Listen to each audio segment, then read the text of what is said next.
Hi, welcome. This is my problem set number 1. So, this is the breakdown. A researcher has a sample of 30 rats that are in treatment A, treatment B, and treatment C. As you can see, I put A, B, and C, and they are randomly assigned into these treatment groups. Now down to the questions.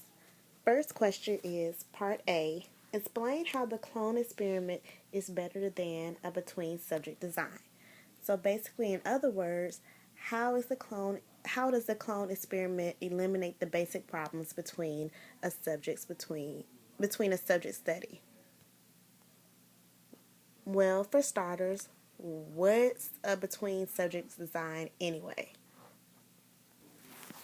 A between subject design involves different participants in different groups.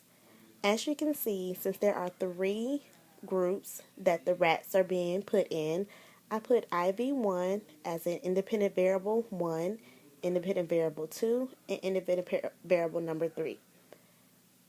In independent variable number 1, there's a gray and blue rat. Number 2, orange and green. Number 3, red and pink. Sorry for my horrible rats, but this is as good as it's gonna get. Anywho, this just shows, I'm showing you the individual differences that the rats have because they are all different participants. That's the only way to have a between subject design. So what exactly is the problem between subject design and clone experiment? Well, since between subject designs have different participants, it equals individual differences.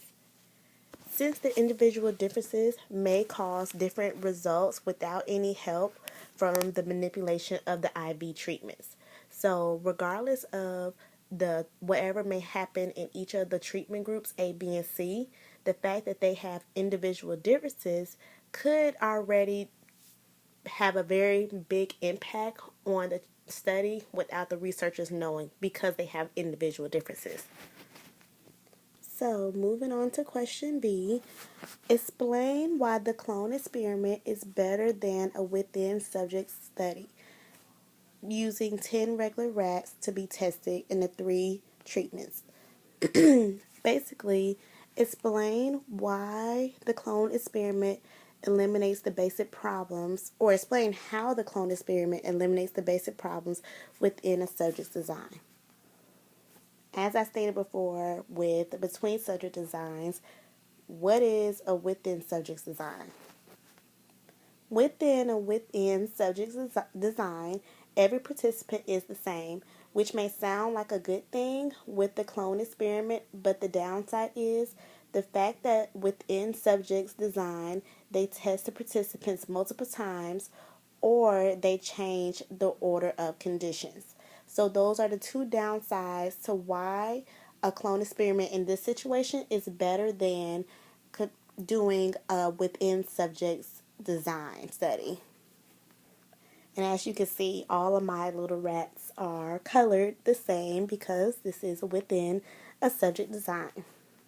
So with testing multiple times could result in fatigue, and I have my rats sleepy, or it could result in them knowing a pattern and how to exactly do something. As a rat being in a maze, after a while, they just know how to get out of the maze and they'll know how to work it, unless you put up a block and make them change their way. So this is one way, but also changing the order of conditions could confuse the rats and complicate the experiment as well. So you don't want them over the time to get too tired, but at the same time, so you want to change it up, but you also don't want them to get too confused and mess up the experiment. So that is my within subject design and between subject design compared to the clone experiment, and why the clone experiment is better than both of the designs in this study. Thank you.